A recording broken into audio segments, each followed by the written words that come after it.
Pois abrimos tempo de cine e tamén tempo de documentais. Abrimos a las 5 como todos os días. Begoña Vázquez, que tal? Boas tardes. Hola, moi boas tardes. Pois para falar dun documental en concreto que se vai estrear mañá aquí en Compostela e que se titula, atención, Shoots from Abyssinia. Dirixido por un compañeiro da televisión española en Galicia, por Ovidio Fernández, a fita de Shoots from Abyssinia ten como protagonista a Abdul, un neno etíope, fillo adoptivo de Ovidio. O rapaz con 15 anos, 4 deles vividos en Galicia, volve ao seu país de orixe. Ai, pero pai e fillo volven a Etiopía cun obxectivo concreto.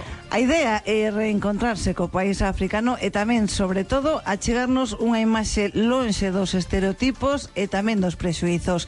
Revelarnos un país moi diferente do que estamos acostumados a ver nas noticias. Así nos lo contou ao menos o director deste documental, Ovidio Fernández. Con frecuencia temos unha visión de Etiopía, de un deserto, un páramo onde está cheo de nenos pasando fame, miseria.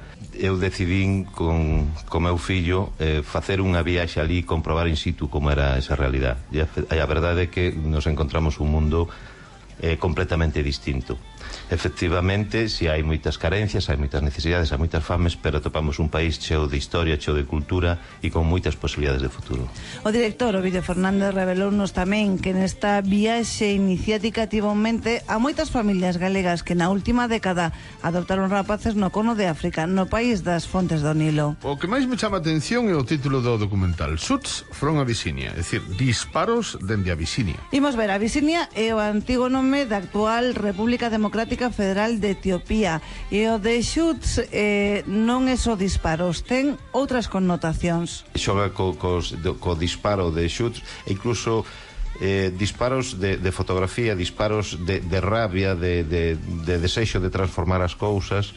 Pero curioso, se poñemos no traductor de Google, poñemos Shoots, aparecen brotes verdes, que é un xogo de palabras moi curioso, que eu non sabía que iba por aí os tiros. Pois é que curioso, eso dos brotes verdes. Si, eu de momento só vi un fragmento deste documental e a verdade é que coincido plenamente co que di o vídeo. Mostra un país moi diferente do que temos en mente, dese país seco e arruinado que temos na nosa mente pensando en Etiopía.